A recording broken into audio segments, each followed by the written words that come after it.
O tema de hoje é um dos mais importantes e inevitáveis. O que acontece depois da morte? Essa é uma pergunta que, mais cedo ou mais tarde, todos nós teremos que enfrentar, afinal, estatisticamente, todos iremos morrer.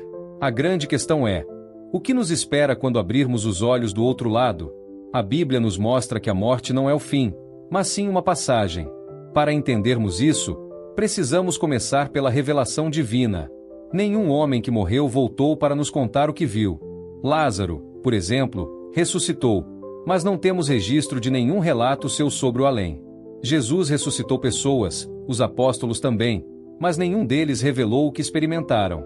A única fonte segura de conhecimento sobre o que vem após a morte está nas Escrituras Sagradas, na revelação perfeita e infalível de Deus. É a partir dela que vamos refletir nesta mensagem. Deus nos criou como seres complexos, formados por corpo e alma, ou espírito, duas dimensões que juntas compõem uma única pessoa. O corpo é a parte material, visível, mas a alma é a parte material, o sopro divino que nos faz viver. A morte entrou no mundo por causa do pecado de Adão. Até então, tudo era perfeito, mas com a desobediência veio a separação entre o homem e Deus.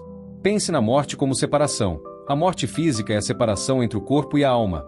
A morte espiritual é a separação do homem de Deus. E a morte eterna é a separação definitiva de Deus na condenação. Somente duas pessoas, Enoque e Elias, não passaram pela experiência da morte, sendo levados por Deus. Mas fora essas exceções, todos nós enfrentaremos essa realidade. Está escrito em Hebreus: aos homens está ordenado morrer uma só vez, vindo depois disso o juízo. Mas o que acontece com o corpo no momento da morte? A Bíblia explica que o corpo sem o espírito está morto. Assim que a alma parte, o corpo perde sua vida, se decompõe e retorna ao pó, como Deus disse a Adão: tu és pó e ao pó voltarás. Seja por sepultamento ou cremação, o destino do corpo é o mesmo. A matéria volta para a terra. A diferença é apenas o processo físico. Alguns questionam como será possível a ressurreição caso o corpo seja destruído pelo tempo ou pelo fogo.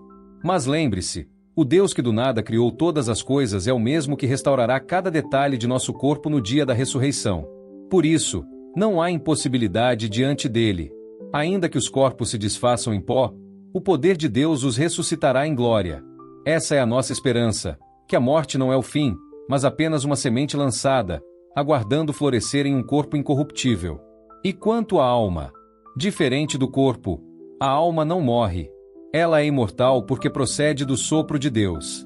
Ainda que não seja eterna por si mesma, pois teve um começo, ela não terá fim. A consciência permanece mesmo após a morte.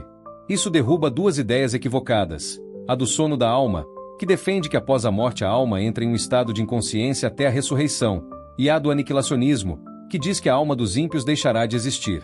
O testemunho bíblico é claro: a alma continua viva e consciente. Não vaga perdida entre os vivos, como ensinam as religiões espiritualistas, nem fica em sono profundo. Ao contrário, ela retorna imediatamente a Deus, como afirma Eclesiastes: o pó volte à terra como era, e o espírito volte a Deus que o deu. Logo, a morte não é um vazio, mas o início de uma nova realidade, plena de consciência. Mas o que acontece especificamente com os crentes em Cristo após a morte? A Bíblia nos mostra que, para o salvo, morrer é ganhar.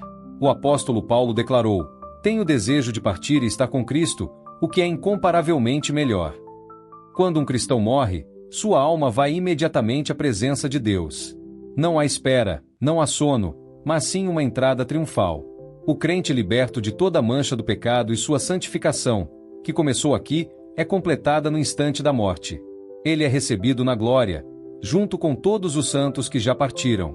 Esse estado é chamado de intermediário, porque o corpo ainda aguarda a ressurreição final, mas mesmo assim é um estado de plenitude e alegria. O salvo contempla Cristo face a face, desfruta da comunhão perfeita com o Senhor e se reúne à verdadeira família de fé, a igreja triunfante nos céus. E o que acontece com os descrentes? A Bíblia ensina que a realidade é completamente oposta. O ímpio também permanece consciente após a morte, mas não experimenta descanso. Na parábola do rico e Lázaro, Jesus revelou que o rico, mesmo após morrer, estava em tormentos, plenamente consciente de sua dor e de sua condenação. Isso mostra que a morte não aniquila a alma, mas a encaminha para seu destino eterno. Para o crente, a morte é a porta para a glória. Para o descrente, é a entrada para o juízo. Por isso, o tema da morte deve nos levar à reflexão mais séria de todas. Onde passaremos a eternidade? Não há neutralidade, não há meio termo. A decisão sobre onde estaremos após a morte é tomada aqui e agora, quando decidimos se confiamos em Cristo como nosso Senhor e Salvador ou se rejeitamos sua graça. Queridos, entender o que vem após a morte nos dá clareza sobre a vida. Para o crente, não há espaço para medo, porque a morte foi vencida por Cristo. Ele experimentou a morte em nosso lugar, mas ressuscitou para garantir nossa vitória. A certeza da ressurreição e da vida eterna transforma nossa maneira de viver hoje. A cada passo, sabemos que não caminhamos para o vazio, mas para o encontro com o Salvador. Já para os que ainda não entregaram sua vida a Cristo, este é o momento de decisão. A morte é certa, mas a eternidade pode ser de alegria ou de condenação. Hoje é o tempo aceitável. Hoje é o dia da salvação. Receber a Cristo é garantir que, quando nossos olhos se fecharem aqui, eles se abrirão diante da glória do Senhor, em um lugar onde não haverá dor, pranto ou lágrimas, mas apenas a perfeita paz de Deus. E assim encerramos esta reflexão de hoje sobre o que acontece depois da morte. Esse é um tema profundo, que nos leva a pensar sobre nosso destino eterno, mas também a viver com propósito enquanto ainda temos tempo. Para os que estão em Cristo, a morte não é o fim, mas o começo de uma eternidade gloriosa ao lado de Deus. Para os que ainda não estão, ela é um alerta para se reconciliar com o Criador enquanto há vida. Quero agradecer a você que me acompanhou até aqui, que dedicou tempo para refletir sobre essa mensagem. Se este conteúdo edificou sua vida, não se esqueça de deixar seu like, compartilhar este vídeo com seus amigos e se inscrever no canal. Ative o sininho para não perder os próximos conteúdos e continue firme conosco nessa jornada de fé. Que Deus abençoe grandemente sua vida e até o próximo vídeo, se Ele assim permitir.